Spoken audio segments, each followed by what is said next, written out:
I'm Si. Welcome to this week's episode of the Rhodri Giggs on Football Show. We're live this evening talking all the latest news, stories and results from the beautiful game. I wanted to take a minute to talk to you about a very special product just before we get started though. Back in the day, I spent hours, sometimes days, playing classic Football Manager games. As I got older and kids, marriage, life in general would take up more of my time, I was itching for a decent Football Manager game that had the same level of enjoyment and detail which I could use on the mobile devices, meaning that I could dip in as my time allowed. And finally, after all these years, found Top 11, and boy oh boy, what a game it is. Top 11 is a free-to-play football management game available on iOS, Android and web browsers. The game has been played by 240 million players worldwide, is available in 31 languages. As a football manager in Top 11, you're in charge of every aspect of your game. Signing players, running training, setting up formations, lead the squad to winning trophies.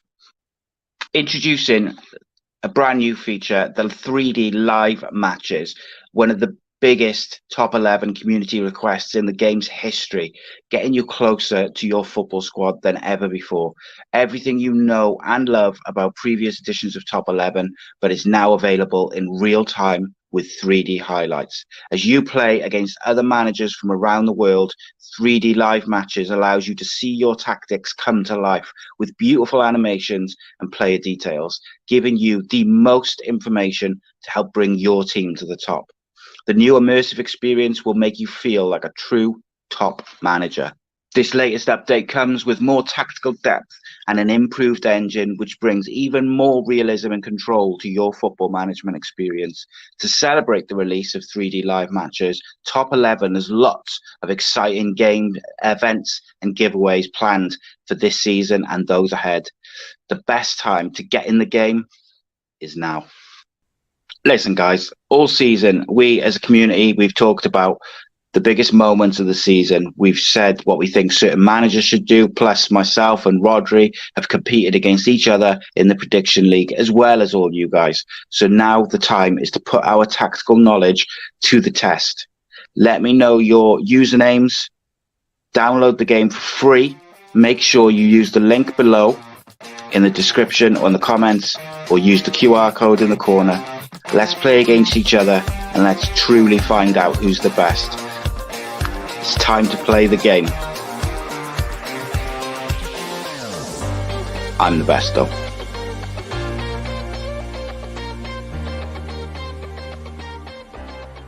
Giggs. G-I-G-G-S. No. Rhodri. Is there anything that Lionel Messi is better than you at? It's opinions. I respect your opinions. Maybe in your opinion Messi is better than me, but in my mind I'm better than him. I do it again.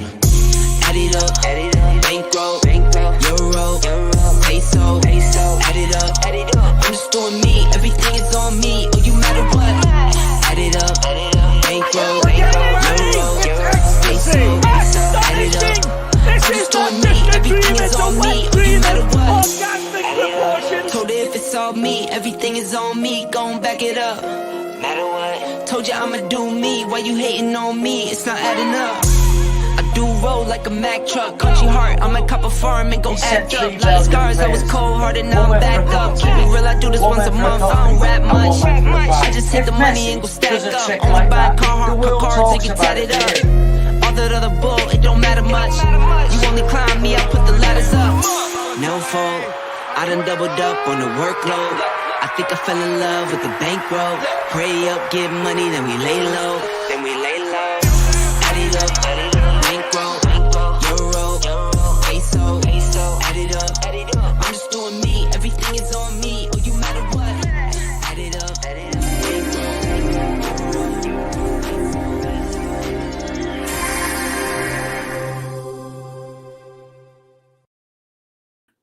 Yes, guys, I'm Si. Welcome to Ace Podcast Nation, the home of Rhodri Giggs on football. This is episode number 36, brought to you by Top 11 Football Manager. Please do check it out. Download it using the link below for free, or of course use the QR code, which is just above Rhodri's head by there. And it really helps us out a lot. And a big thank you to them for sponsoring this week's show.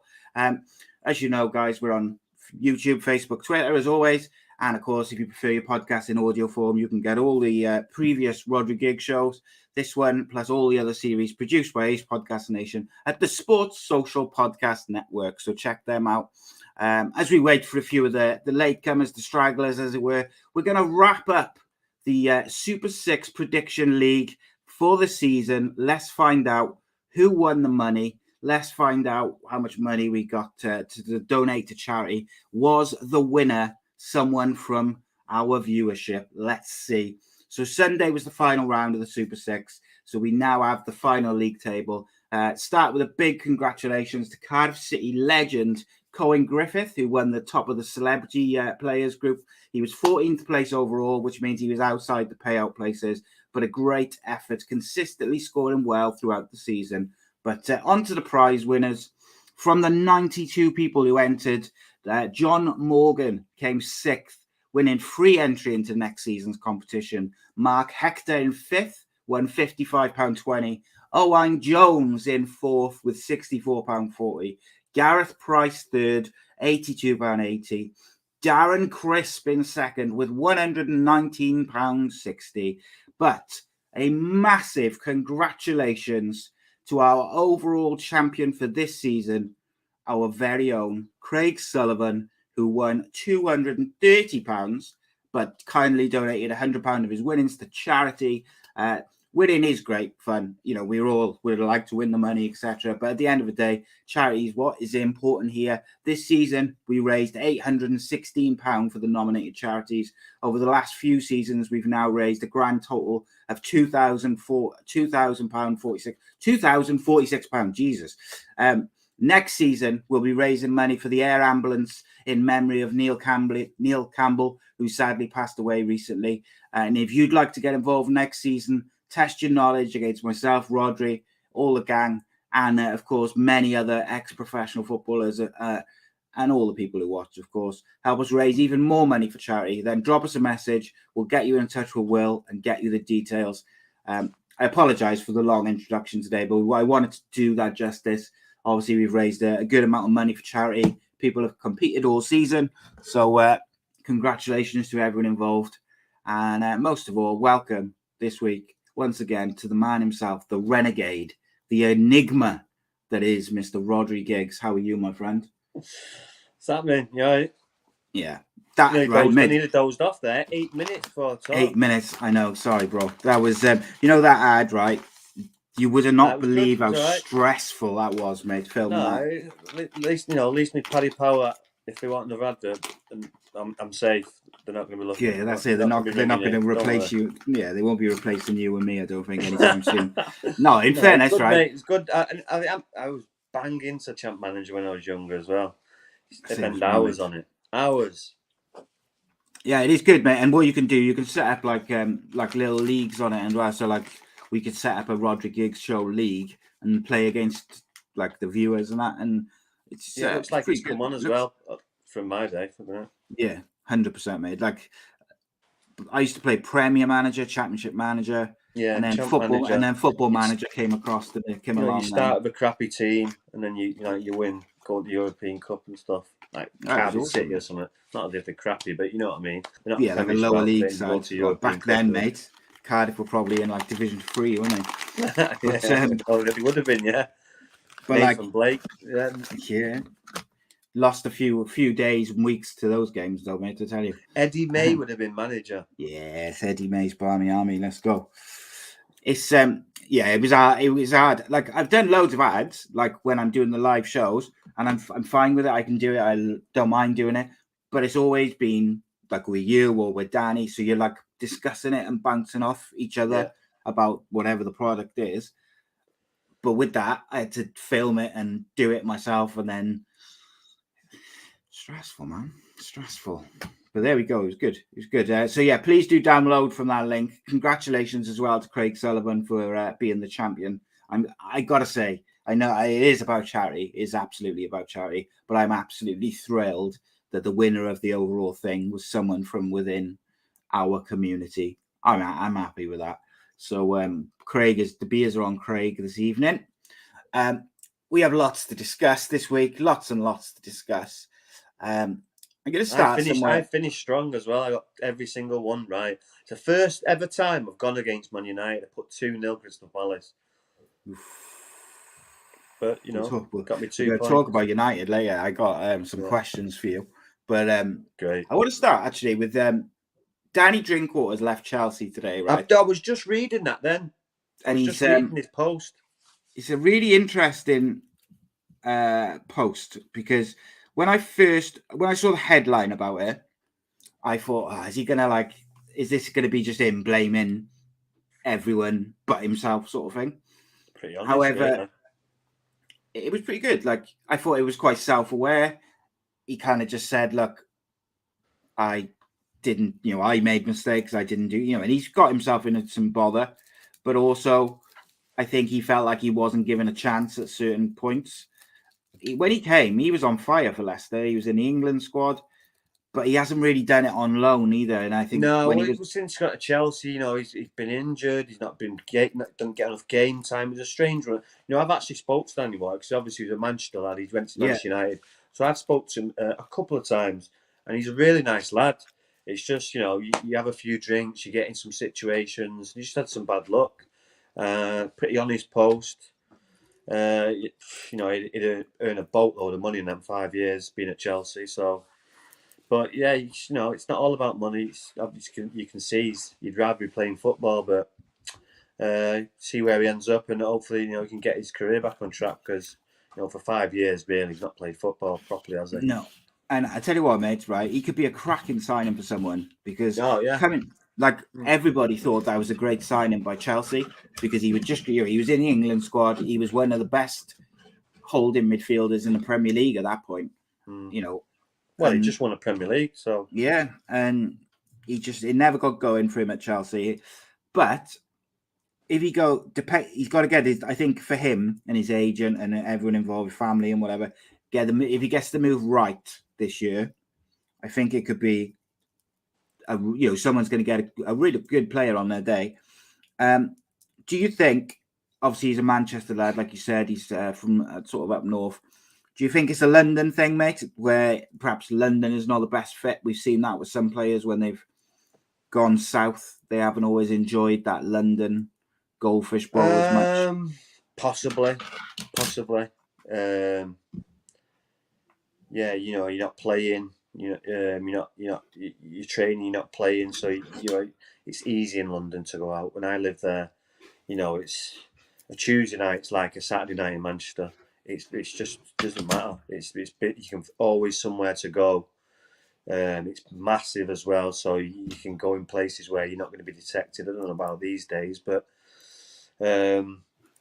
like you've talked about before.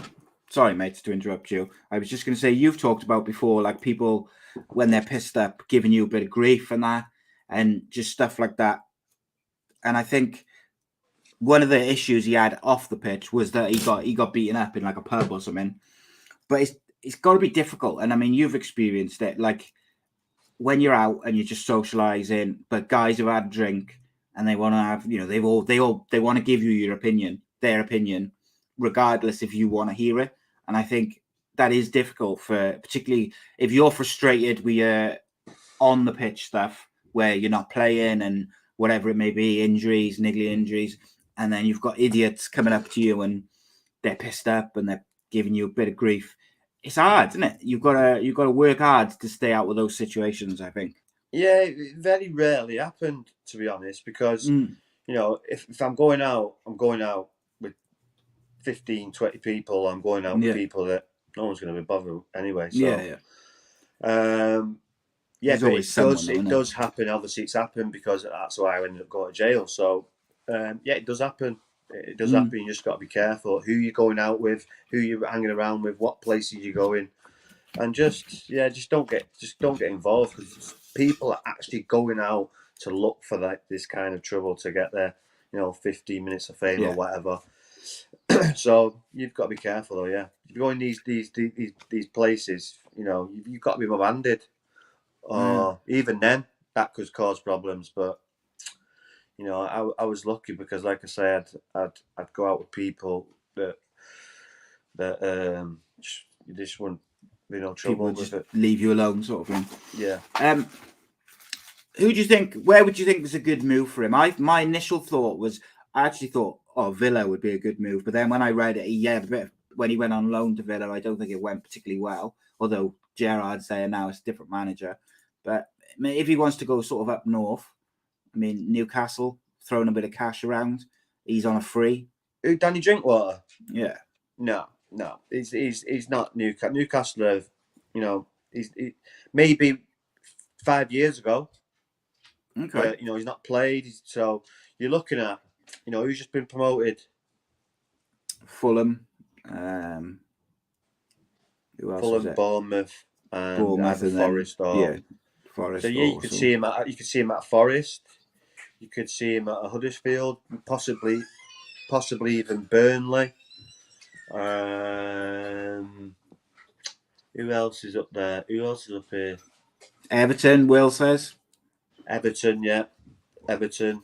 Who else is there? Stoke. Yeah, Burnley. Got a Championship side, but yeah, I suppose you've got like Norwich and Burnley with the parachute payments as well. Norwich, Burnley, but then you've got teams like Leeds, Brighton. Brighton could be a good move for him. Brighton could be a good move. They play football. He's grown up the United way, so he knows how to play football. He's just got to pick it wisely. Does he want to come back home, or does he want just get the best place possible? He's gonna have to weigh all these things up. Craig says he says he doesn't think that he's Premier League level. I disagree with that. I think he's shown he's Premier League level at Leicester. He got he didn't get in the England squad. Ago. It is, but that doesn't mean his career's over, does it? It doesn't mean it's not over. But you're saying Newcastle are going for like top echelon players now. They've got money to come out their ears, so they're not going to take a chance on someone that's he's just come from Chelsea, but he's not played there. He's been on loan or wherever he's been. Do you think if you had the choice of Drinkwater or Lingard for take money out of it, you could only have one of them, you'd take Lingard, would you? Oh yeah, all day. Just purely on the even on just injuries, I suppose Lingard doesn't seem to be as injured as Drinkwater, but even though Lingard's not played, he's fresh. He's Premier League ready, and you've seen that last year. Danny Drinkwater's, even though he's won the Premier League, I still think he's a Premier League player. I don't agree he was a Championship player, but he's just got to be given a chance and be injury free, most importantly. But then on the other hand, he could be an incredible signing for a Championship side. 100%. Like a team that's vying to get promoted. Middlesbrough, something like that. Burnley have got no money. Get him on a free. It's round the corner from him. I think he'll be on Bucks though, won't he? Because obviously he's coming from Chelsea. He's going to have to take a pay cut. He's on Bucks, but he's probably just earned what? Probably let's say 100 grand. He's probably just earned 10, 12 million, 15 million in 5 years. That's insane, isn't it? Absolutely insane. On the subject of money and insanity, Mbappe staying at PSG. Are you surprised by that? No, not at all. How much money do you reckon he's getting to stay? Turned up in a yacht, right, and said, "That's yours, and what's in it is yours," and it's just filled with dough, just euros everywhere. He's gone, I'm staying. He did a really interesting interview, though. I didn't realise how good his English is. It's really good. Yeah, he's a clever lad, isn't he? He's quite intelligent. 100%, very, very clever boy. And do you know what I found really interesting was he's doing a press conference about re-signing with PSG, and the question was, so does that close the door on Real Madrid? And he said, well, no, I've only signed a 3-year contract. I don't know what's going to happen in the future. So he, even though he's staying, still kept that door open. And if you remember, it's what Ronaldo did. It's what Beckham did. But he's still young, though, isn't he? He's only 3 years, but he's pissed off Real Madrid now. So I was laughing because so many times Real Madrid have done this to people, and Real Madrid thought it was a done deal. Yeah. And I think there's already money in exchange and already giving money or something. But Well, I heard, I'm sure we talked about it in January that there was a rumor he'd signed like a pre-contract. Yeah, I'm pretty sure he had, and they'd give him like a few quid, and obviously, I mean, PSG I owner will pay any penalties from that, won't he? No problem. But like interesting. I say, he just turned up in a big 100-yard yacht, and So what's in it? It's just yours, and just in the cupboards, in everywhere, is just euros flying about. I think Mbappe on the pitch has actually been damaged a little bit by there being too many superstars going forward for PSG. Well, when you play three of them defensively, you just the top echelon of European football turns to bits because they don't defend. No, Neymar, Messi walks. Mbappe, you want to leave him up there, so you're relying on Neymar and Messi to do the grout work for you. That ain't gonna happen. That ain't happening, is it? I mean, I saw Di Maria's leaving PSG, so that's one less, I guess. Yeah, but he's a workhorse. He runs, so he's gonna do his dirty work. The other two aren't. They're luxury players. I wouldn't be surprised if Messi goes back to Barca in the summer. I wouldn't, because I don't think. I just don't think he's a good fit for PSG, mate. I don't think they've got the money for it. I think you'll see him go abroad somewhere like America or something. I'd love to see him challenge himself and have a crack at the Premier League, but I don't think. I just think he's not asked now. He's left Barcelona. No. He's in going through the retirement mode. Yeah. Retirement mode, I suppose, isn't it? The PFA released a statement saying football cannot gamble on pitch invasions, and they basically said, "Well, they'll bring back the cages soon." Well, they basically said we shouldn't be taking the risk that someone gets seriously hurt. They should do something about it now before that happens. But I mean, I'm sure Billy Sharp was looking at that and saying, "Well, the stitches in my face is probably serious enough in it to do something." I'm sure the players want it controlled to a certain extent because we've seen it now a few times. The Man City keeper got attacked, I think, at Villa. Aston Villa. The Villa keeper got attacked by Man City fans. Like, it feels like it's only a matter of time before something happens. Did you see the video clip? It was a few weeks back. A football fan got searched going into the ground, and he had like a machete, like tucked in his tracksuit bottoms. Unreal. I think it was abroad, but do you know what I mean? Like, you have a pitch invasion with someone's got something like that, and it's gonna get real nasty. Idiots. Like City fans, why would? You just won the league, and you're more interested in the Villa keeper. Yeah, it's just idiots. It's weird. That is weird. Just idiots. Aston Villa, you just stayed up. Why are you sticking your finger right in front of the manager's face and then spitting all over it? It's just, It's really weird, mate. So Man City won the Premier League. At one point, it looked like Liverpool were going to pip them, didn't it? Yeah. Sort of half-time-ish on Saturday, Sunday. It looked like Villa were going to... Steven Gerrard was going to make up for his infamous slip. And, it didn't happen. They were 2-0. Was it 2-0? And then Man City scored 3 in the last 25, 30 minutes. Look, I tell you one thing, right, is apart from the fact Man City have been the best side all season overall, to have the mental strength to be 2-0 down, knowing that you were 12 points ahead at one point, and you've it gets down, and that league is slipping out of your grasp.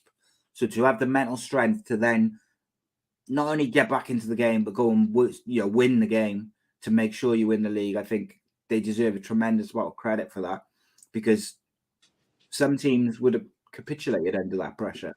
2-0 down.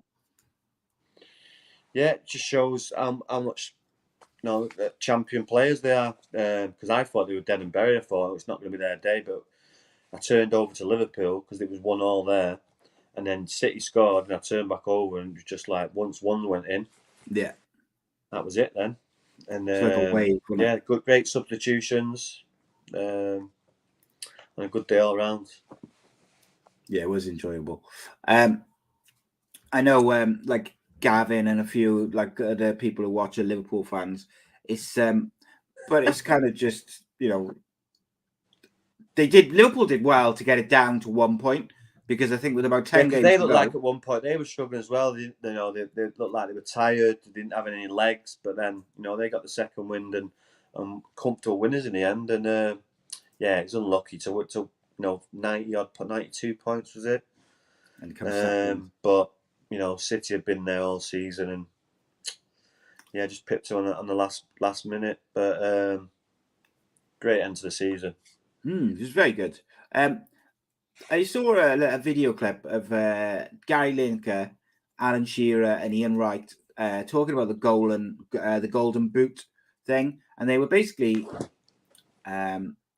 mocking that the winner had only scored 23 goals, and like they were kind of implying that they'd have been disappointed to go, only score 23 goals in a season. But like, I found that a bit disingenuous, because I think compared to when they played, the game has changed so much. Like Son, who won it, is not really an out-and-out striker. No, just it's always in my day, and they always had two strikers against four, and it was a totally different game. That's when people compare players from now till 20, 30 years ago. It was a totally different game. It's 4-4-2. It's a totally different game. Now it's 4-3-3. All these 3-5-2. players, they all play up front on their own. It's totally attacking now. So, yeah. But like Ronaldo, Harry Kane, they all play up front on their own, don't they? So like straight away, it's different. Yeah. It's, Alan Shearer would have got half the goals if he played on his own. Half the goals he got with Chris Sutton, the S&S at Blackburn, and then he's gone to Newcastle, and he had someone with him there. He never played up on his own. How many goals did he get for England when he played up on his goal? He's not even on the chart for England. So, Ian Wright. What happened with him in England? Couldn't play in England because it was, it was a bit difficult, a bit harder. But in the Premier League, because it was 2 against 2. Gary Lineker, tap in merchant. Yeah, really. Joe, I know. I he's more than that. He's scored some phenomenal goals and played at the very top level. I say that in jest, but like I just felt like it was like 3 old professionals who wouldn't, if you teleported them into today's game, all 3 of them would struggle, because none of them could play up front on their own. I think the one who probably adapt more would be Ian Wright.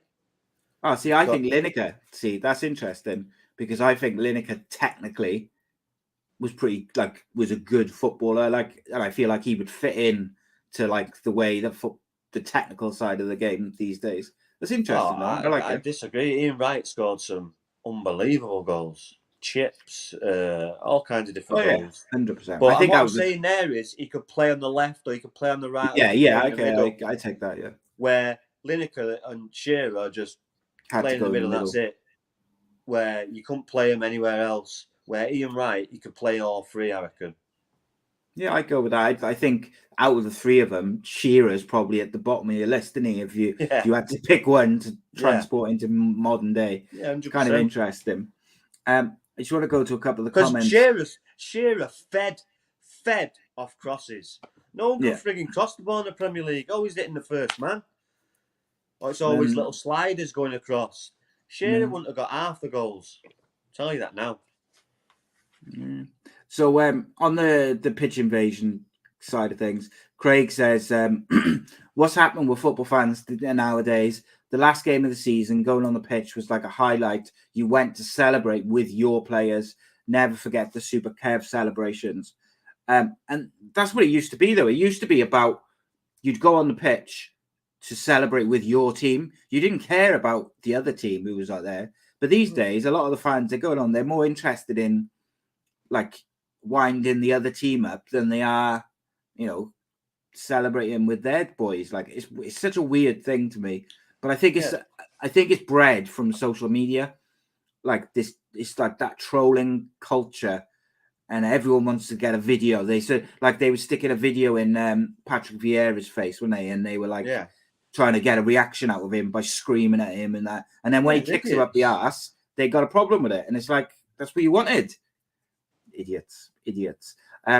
Borough fan says Doc points off the teams soon as it happens, and that'll put a stop to the pitch invasions. See, I disagree with that. I think you know what? Out of like 40,000 people, we're talking about 2 individuals or 1 individual. There's always a village idiot. Always. Yeah. Like the majority of those people who went on the pitch were no problem, were they? They went and celebrated with their friend, with their team, with their friends. Yeah. Got some pictures. Just leave. Whatever. Just leave. It happened in there was a playoff game. Was it Port Vale and recently? Penalties.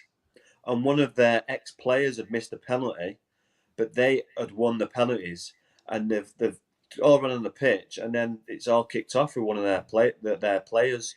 You can see a big melee going on. Who was it now? Was it Port Vale and someone else? I'll see if I can find out now.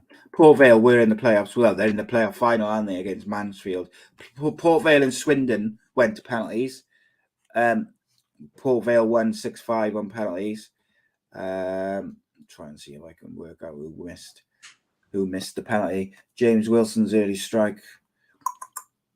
So Vale fans rushed onto the pitch, according to the BBC. The scenes turned sour as BBC Radio Stoke reported that missiles, bottles were thrown between the home and the Swindon supporters, while Robin's boss, Ben Garner, said his players had been verbally and physically abused by the home fans as they tried to leave the pitch.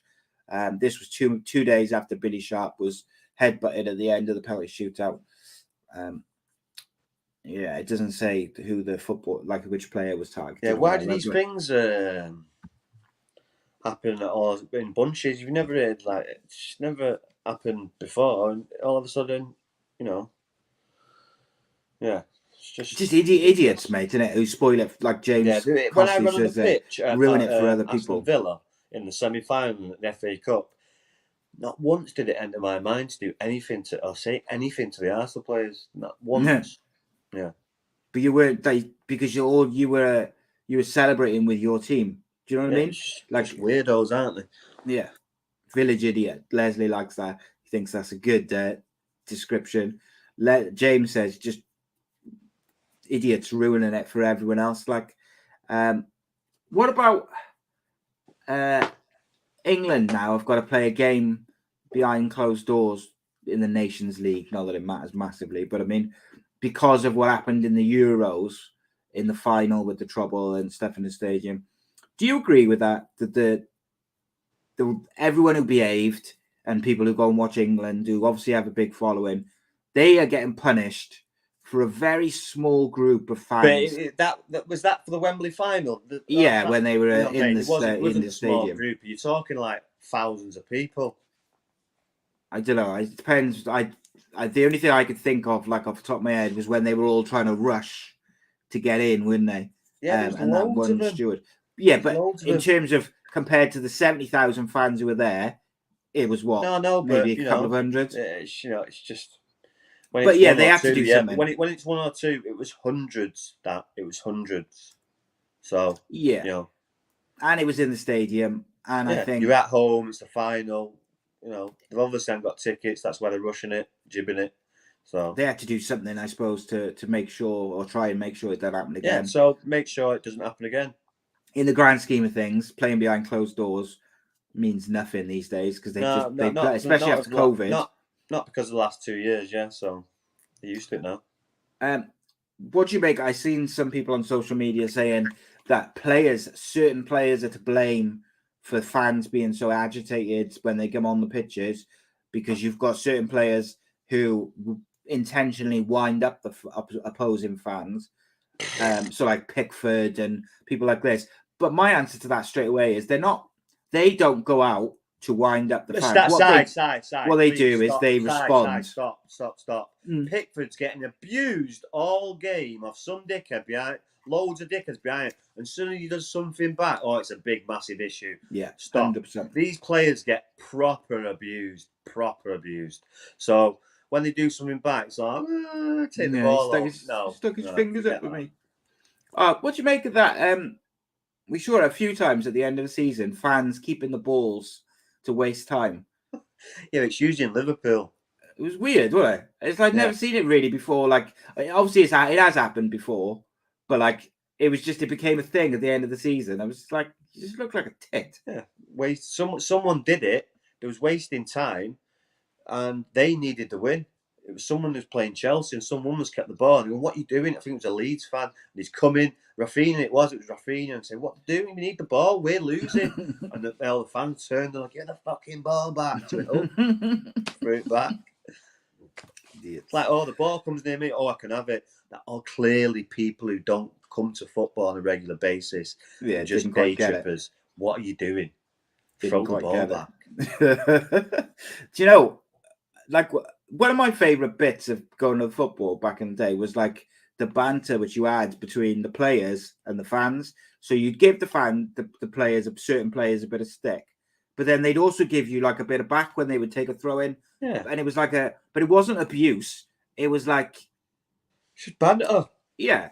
And like, I don't know, it's just, and these days they scream abuse at the players, say all this horrible shit, and then the player doesn't turn around, stick their fingers up at them, and they're like, they want to cry. It's unreal. Bizarre, mate. Champions League final. Who you got, first of all? Say again. Champions League final. Who you Real got? Madrid.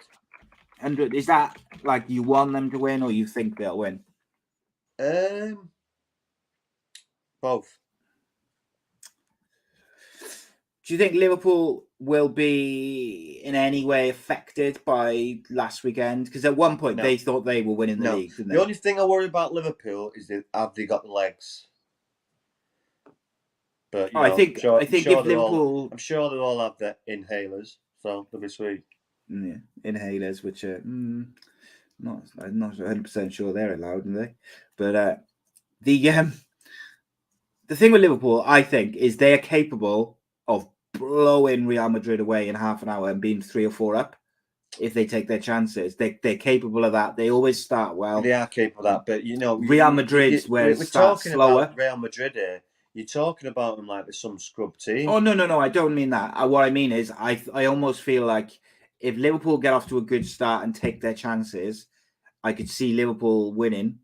But then if it's tight, anything after half time and it's tight, I'm going Real Madrid all day long because they've beaten all the biggest teams on the way to the final. Liverpool, who have Liverpool beaten on the way? Benfica. Trying to think who else they played. Did they play Atletico? Like when you compare the two runs to the final and the groups they had, Madrid have had the biggest teams in Europe, and they've beaten them.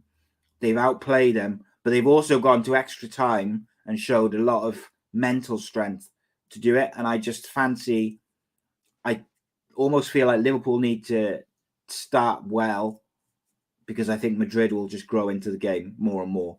Yeah, and they've got some dangerous players as well. Trent Alexander's going to have a busy night. So, because that kid run Kyle Walker ragged. So if he run Kyle Walker ragged, Trent's going to have a busy night. Yeah, I seen his hands full. I saw a video saying, I think it might have been from BT actually. Camavinga of Madrid has been like their super sub.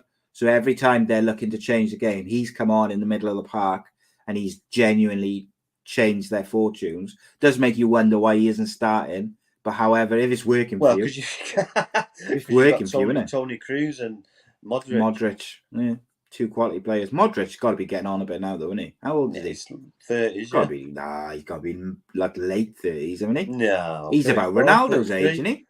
What? He's got to be about Ronaldo's age, surely. No, don't be daft. I need to know this. I thought he was perhaps older than what he was then. Luka Modric. But yeah, see, he's bloody born in a couple of years after me. 36. 36. Yeah, So nothing these days. I do think Madrid. I just think it's their name. You know, when sometimes it just feels like there's a team which their name's listen, on a when trophy. you talk about European football, you talk about Real Madrid, Liverpool. You know, these are big teams in Europe. So, you know, you can say that about both of these teams. You know, they're big in Europe. Obviously, Real Madrid are the biggest because they've won it the most. But you know, Liverpool, will it be the 7th time if they won it? If they win it? Yeah, and look, you can't. I've said a few times recently, in my opinion, Liverpool probably when you're talking first 11s, I think they're probably the best team in Europe at the moment. Maybe, but I thought they were on form at least about a month ago. But Madrid have just got such a mix. City have held Real Madrid with no shots on goal for 90 minutes, and they've had 1-2 minute period, and then they're out. Yeah, I don't disagree with you. And like I say, I realise that it's a debatable view. I just think on their day, I do think Liverpool was Liverpool exceptional. edge it in Europe. They obviously do because of the experience, the Anfield nights. Yeah, I do agree with you, but you know, City, I think it's going to be a cracking they're game. not far behind. Obviously, the Premier League champions, so they are better. No, yeah, if you know what I mean. Haaland added to that squad is a frightening thought as well.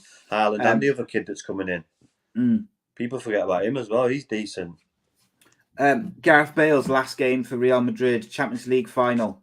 Is he going to be play? He won't play. He won't do anything. He won't even get. I don't know, mate, because I saw a clip of them training, and he was training in the like the first 11, if you like, as if he was going to start. Like that doesn't mean anything, I suppose. But he also scored an absolute worldie. Do you think he's going to go to Cardiff?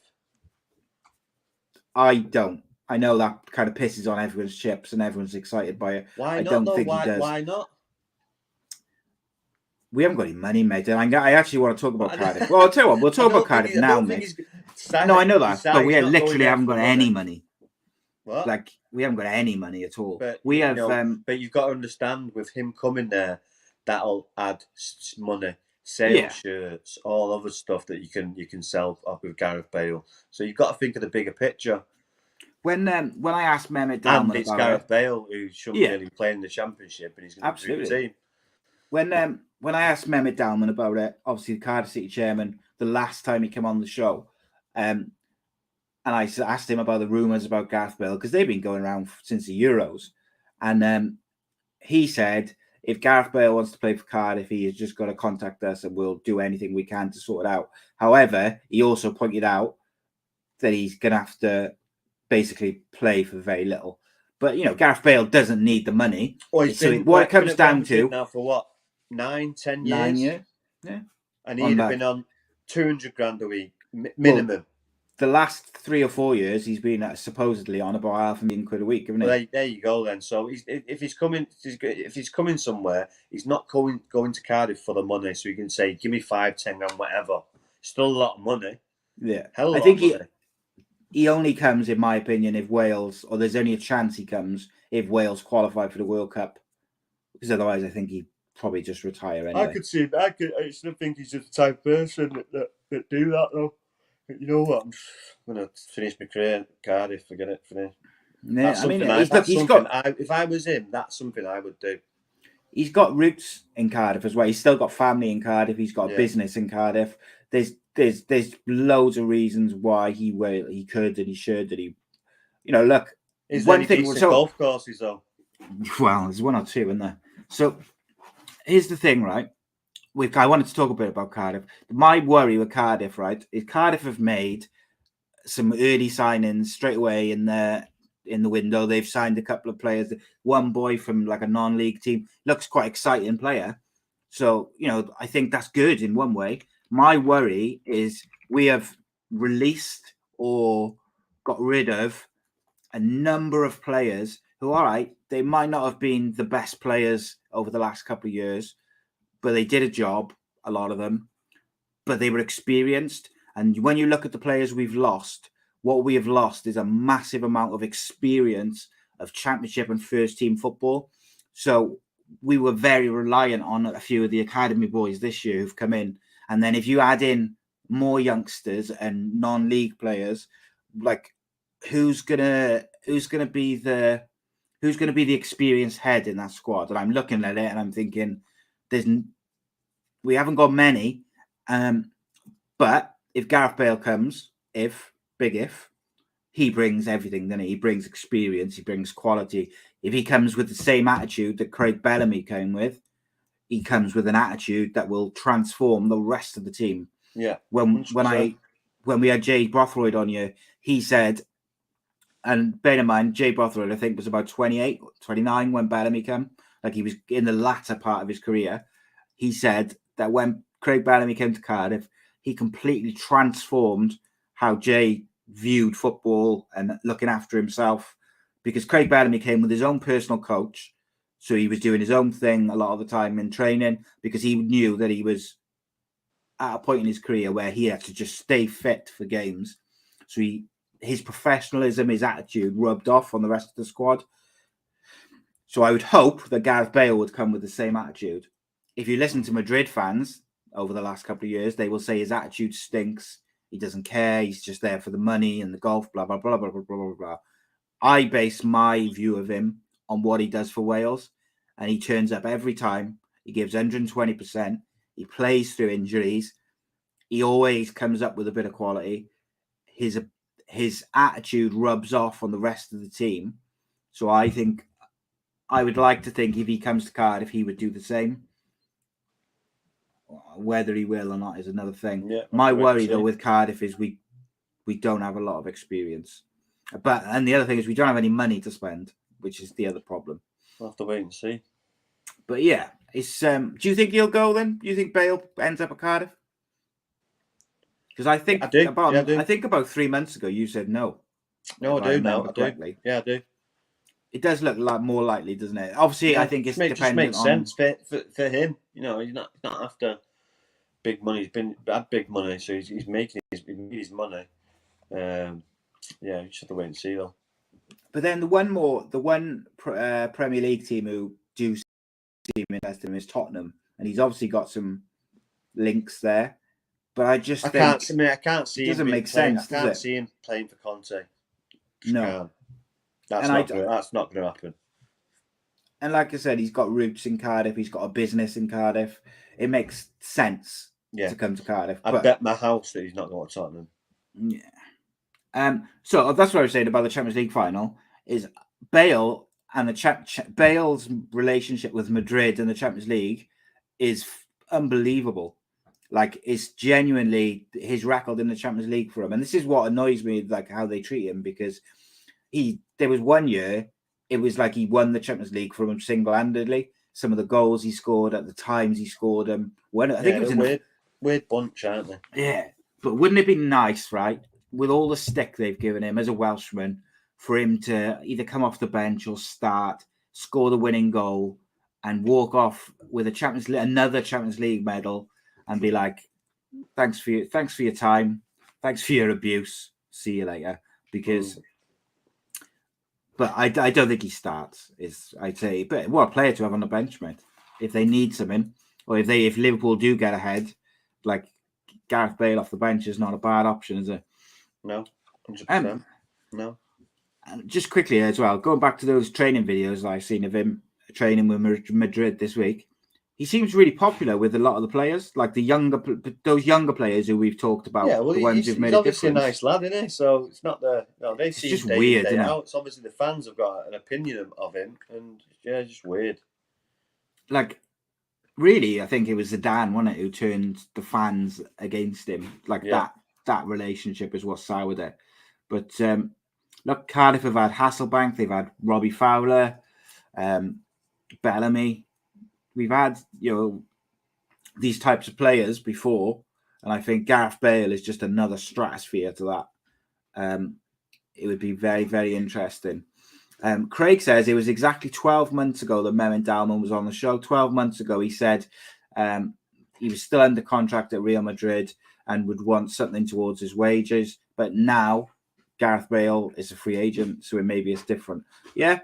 Mehmet Dalman, Mehmet's very clever. He's used to the media and stuff like that, so he's very clever with what he says, particularly when talking about contracted players. But I remember that he didn't rule it out, and he said he was definitely open to it, which who wouldn't be at the end of the day. But look, there's a load of Championship clubs who are rebuilding next year. I just think Cardiff have got to be careful to not put all their eggs in the young footballer basket. I think it's a good direction to go, but you still need a bit of experience, mate. I think, don't you? Pardon? You need a bit of experience, even if you've got a load of great youngsters. You need an old head. It depends what. If you've got like Arsenal, for instance, they need a bit more experienced players, and it's same with the Championship or whoever. If you've got young players, you're just going to have to accept that you're going to have inconsistent results. That's why you'd like a sprinkle of experienced players to help them younger players along a little bit quicker. It's like when you look back into the all the boys who came through with Ryan, like. You had all those youngsters, and of course, there's the famous Alan Hansen. You'll never win anything with kids, blah blah. Rest is history, innit? But there was experienced players in with them, wasn't there? It wasn't just chuck all the academy players in there. Oh yeah, there was Steve Bruce, Dennis Irwin, Eric Cantona, Pallister. He was there for a little bit when I think he left, didn't he? I think Pallister might have just. Oh yeah, he was. No, Pallister did play. Yeah, Pallister, Schmeichel. There was a load of sprinkle of experienced players. So we haven't talked about your boys there this week, mate. It's been a weird week with United. So there was this thing on there last week about two players fighting. So apparently it was Hannibal and who was it? Forgotten who it was. I'll remember that now. It's Hannibal and someone. But also during the Liverpool game, I seen a report today that Phil Jones and Harry Maguire had to be separated at half-time in the Liverpool game because they were at each other's throat, which is obviously not what you want. I like that Hannibal. I think I really like training. I'm trying to find out now. I can't remember who it was, but I think his attitude is. It was the left back, the Portuguese left. Telles. Yeah. Or Dalot. No, Telles. But that Hannibal, every time I've seen him play off the bench for United, he's been quite feisty, gets stuck in. He's really aggressive, but he's really good, like really skillful. But I've seen if he's at United, he's getting on the bench. But so him and Telles had to be literally pulled apart and the training session finished. That Telles won't be there next year.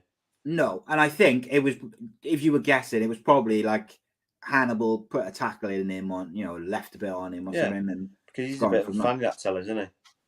Yeah, he is. And the Harry Maguire and Phil Jones, mate, I had fights, fallouts with players all the time. So that's just especially normal. when you even fights in training sessions. I wanted to win training sessions. I wanted to win football games. I wanted to win everything I do.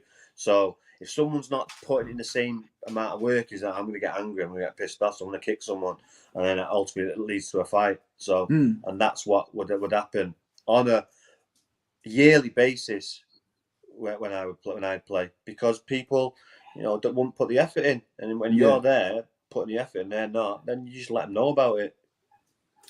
What do you make of Ten Hag's interviews and stuff that he's done so far and since he's come in? Anything stick out for you, or it looks good. Everything looks positive. It's just you can't. You're just gonna have to wait and see. He's going to be nervous. It's a big job, but what he does say is, seems like a bit of a disciplinarian, which is what's needed, because I think that they've had a free for all for the last few years. Yeah. So, and we'll see where it goes. I'm interested to see who he gets rid of and who he brings in. But most likely, so he announced his assistants, didn't he? Steve McLaren.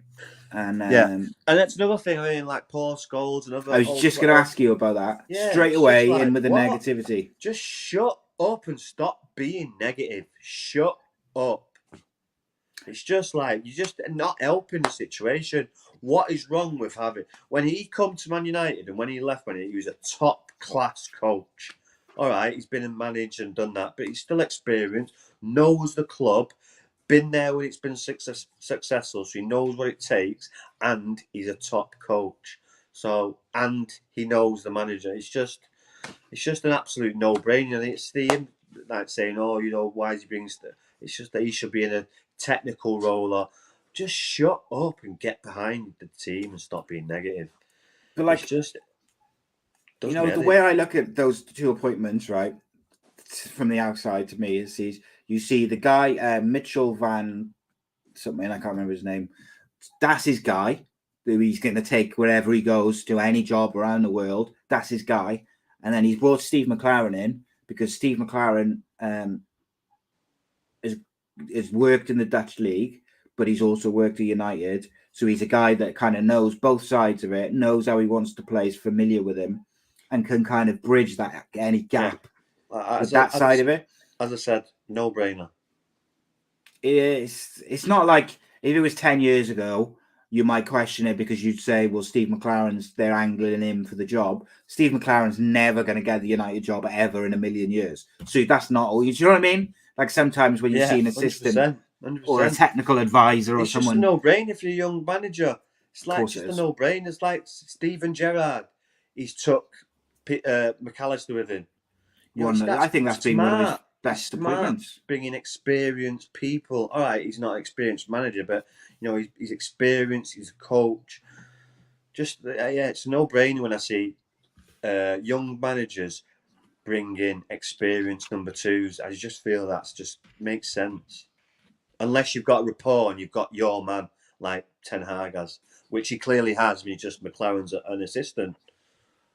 100%, mate. And like with Gerrard, I think Gary McAllister has really been a great appointment for him. Yeah. Because what he does is he's, like you said, he's very experienced, but also do you know what he is? He's very calm under pressure. So like if things are getting a bit on top or whatever, like Steven Gerrard has got someone who's been there and done it, he can bounce ideas off, talk to. I think it's clever, isn't it? At the end of the day, like, do you know what I mean? We just talked about the need for experience on the pitch with young footballers, but it's the same with a manager coming to a new club or a new place or a new country. Take someone who knows the place, knows the ins and outs of it a bit.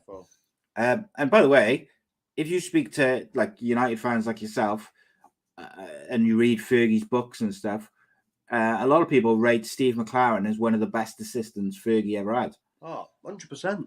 100%. He's really highly rated coach. Probably Brian Kidd. Was very good, and he he was around it all. The guy, class of '92, and he probably recruited them all, coached them all from kids. So and then he obviously Fergie's assistant, and so Brian Kidd and Steve McLaren, 100%. But then I'll say Carlos Queiroz. I thought he was pretty good as well. But like Fergie was the disciplinarian who's working them hard and telling them, he's ruling with an iron fist. Ten Hag will be similar, but then Steve McLaren is the go-between between the players and the manager. He's the guy that if a player's got an issue, he can go to the assistant and have a conversation. They're the go-between, aren't they? Like Craig said, what about Mike Phelan? Maybe for Fergie, I think he did. I think he did a pretty good job. No. Do you think he's got to go now, though? He's useless. Get him out. Out of all the backroom people, is the only one you would keep Darren Fletcher? No, I'd get rid of him as well. But he seems to have some sort of job, technical director. Obviously, because he's I don't know what the hell he was doing on the bench, mate. That confused it. Keep him far enough away from the training ground and the dugout. Keep him in the stands. He can be the technical director or whatever he's supposed to be. Not training with the first team, sitting on the bench, doing what?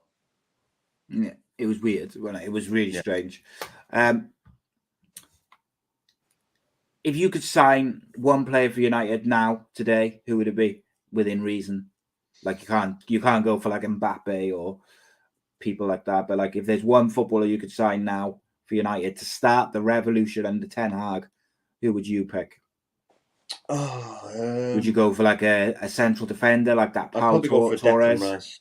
Declan Rice. Yeah, interesting. Apparently that Torres from Seville is in his agents in Manchester having discussions with the football club. So whether that's true or not, who knows? But I mean, he's a very, very good defender, mind. He's the only thing which I think when I look at him, he's quite short. But I mean, if you're good enough, you're good enough, innit? At the end of the day, there's been plenty of centre backs who weren't 6'4", who were very, very good. But it'd be interesting how he gets on. Finish us off, mate. Championship playoff on Sunday, the day after the Champions League. Huddersfield versus Nottingham Forest. I only see Forest winning this. I've said it from the start of the playoff. Huddersfield, mate, the form team, though, isn't they? Yeah. Well, you can have Huddersfield, I'll have Forest, because I disagree with you. I think Forest have been in form team. I don't know. Huddersfield haven't lost for weeks, have they?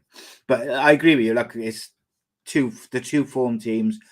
I want Forest to go up, but I think if they've got to do a professional job, because if they just write it off as his job done already, Huddersfield will make them pay. They got some experience and some good footballers. Got a really interesting manager. So yeah, it's going to be a good one. I think it'll be a good game, actually. If you see that Luton fan, 85, got hit by a coin, and he's got like a massive gash in the top of his head. Idiots, mate. Idiots. I'll tell you what, Villa made some good signings. Villa reached agreement to sign Sevilla defender Diego Carlos. Tell you what, mate. Everyone's talking about Newcastle, what they're going to do in the transfer market. Everyone's talking about United and the rebuild. I will not be surprised to see Villa in the top 8 next year. I think they've shown enough this year. They've signed Coutinho on a permanent. They've signed this lad today. They signed someone else the other day, and I was like, oh, that's a good signing. Who was it? Let's have a look. That guy. But I think Gerrard has shown enough this year coming into the Premier League at the first time as a manager. I think he's shown enough to be excited if you're a Villa fan. Defo. So yeah, they signed Diego Carlos, and they also signed Kamara from Marseille on a free. They signed Coutinho. So Kamara, what's his second name? So his first name is Boubacar. Boubacar, that's it. Boubacar, yeah. Kamara, decent, very good. Free transfer, mate. Can you believe that? Oh yeah, no. Jose Mourinho became the first manager to win all 5 European trophies, because obviously they created this new conference one. I gotta say, I know Jose Mourinho rubs people up the wrong way sometimes, and his style of football isn't always the most beautiful to watch. I watched him celebrating and I watched him crying. He away from football, he seems like a really nice bloke. And look, you cannot take away his record. You can criticize him and his style of football and the way he goes about it, and he's destructive and blah blah blah blah. Man is a serial winner. He has proven that if the football club he's at back him financially, and the players buy into what he wants to do. You look at back to when he was at Chelsea, mate, right? People like Frank Lampard and John Terry, they'd have run through a brick wall for him. They'd have lied to the police for him. They would have done anything for him. Whereas I think the United players didn't really 100% buy into him for whatever reason.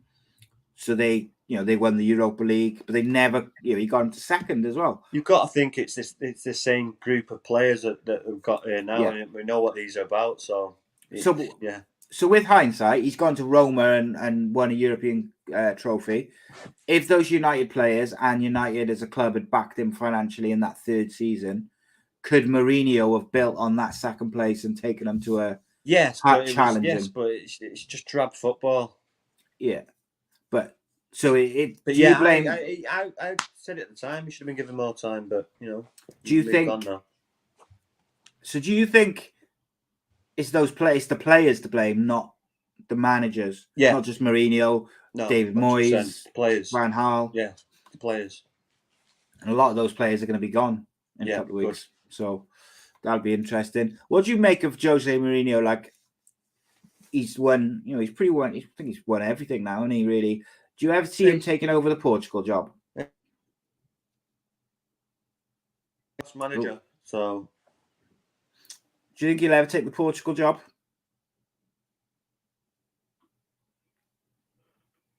Your sound's gone. Can you hear me? Yeah, now I can. Yeah, he's a top-class manager, mate. One of the best in the Premier League's ever seen. Top 3 easily. Oh no, to say top 3, it's difficult that now, isn't it? Top 5, definitely. Top 5, definitely, yeah. Like his run at Chelsea, particularly, was special. Like, yeah, he really he made Fergie up his game. Made Fergie up his game. So he was the first one. Maybe Wenger did it a little bit, but he really ruffled Fergie's feathers sometimes, didn't he, Mourinho? Like, he really got under his skin a bit.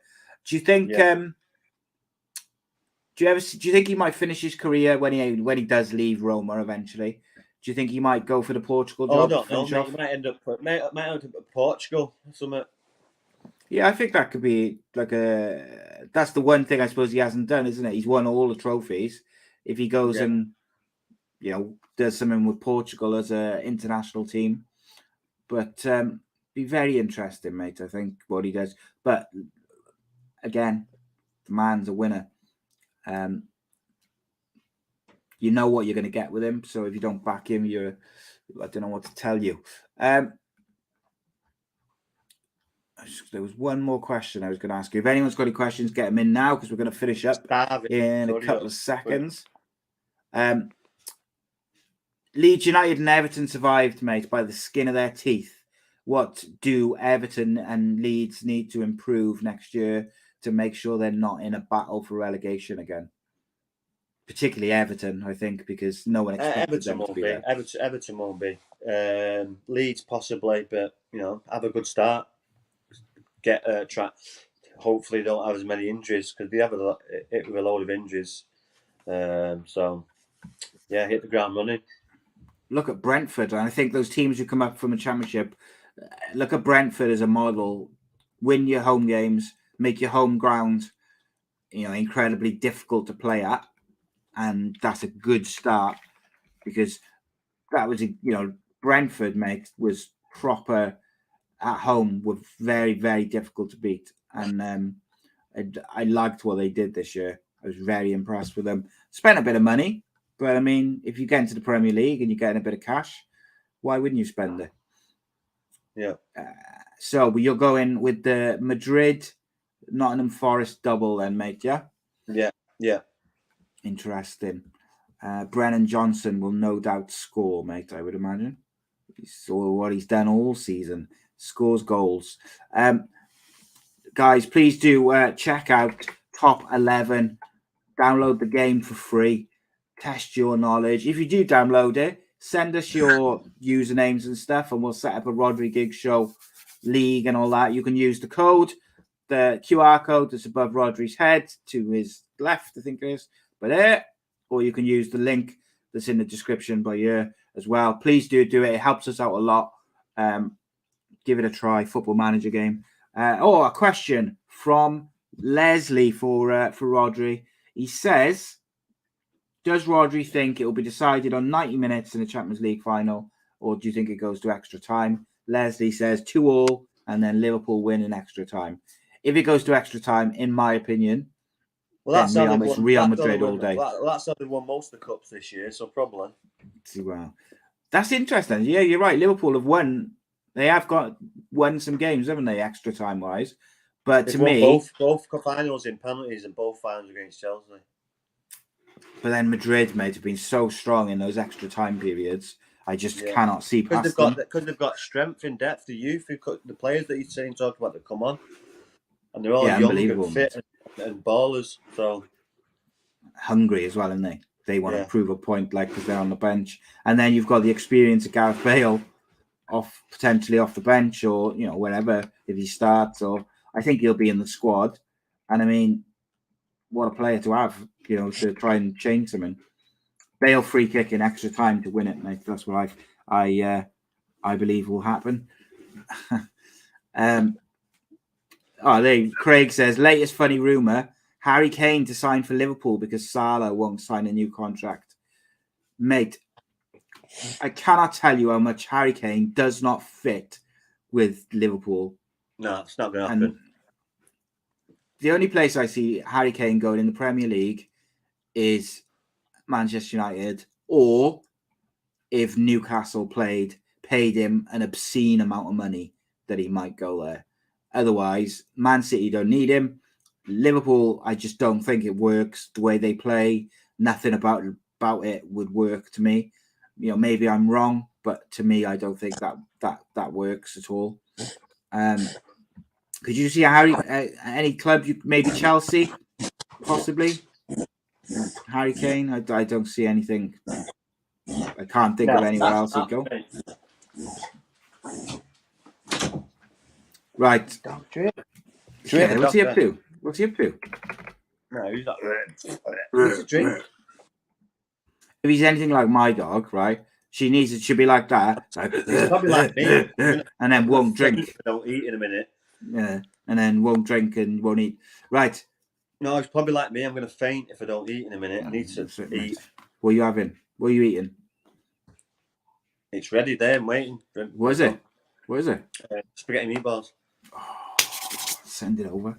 Right. Nice one, mate. Appreciate your time as always. Guys, download the game.